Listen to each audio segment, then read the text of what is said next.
মিষ্টি গ্যারান্টি, লাল মিষ্টি মধু।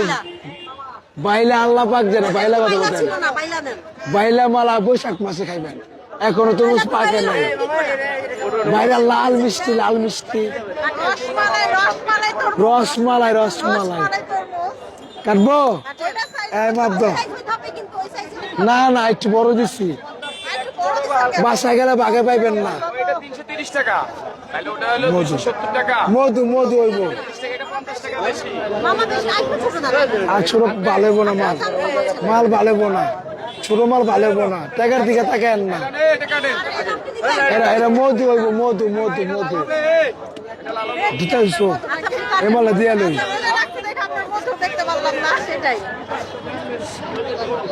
বিসমিল্লাহির রহমানির রহিম। হ্যাঁ, যন্ত্রের ভিতরে রং দিছি, রং রং রং দিছি, রং।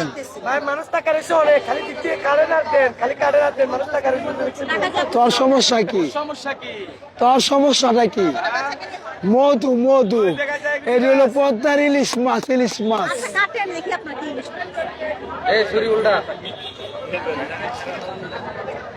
একটা সাদা হইলেও তো হয়।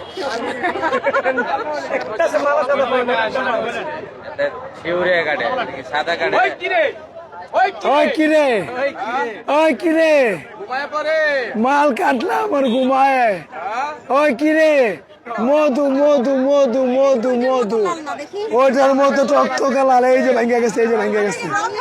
না না না, আমি তোর চিনি, এই সাদা যে ভাঙ্গা গেছে, এই যে এই যে এই যে এই যে এই যে।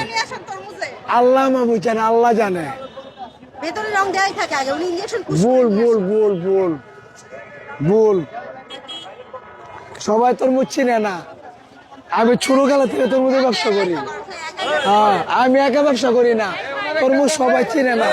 ব্যবসায়ী তো বাজারে সবাই সব মাল চিনে। এই দুই রাত আগে বিদায় করা দুজনে।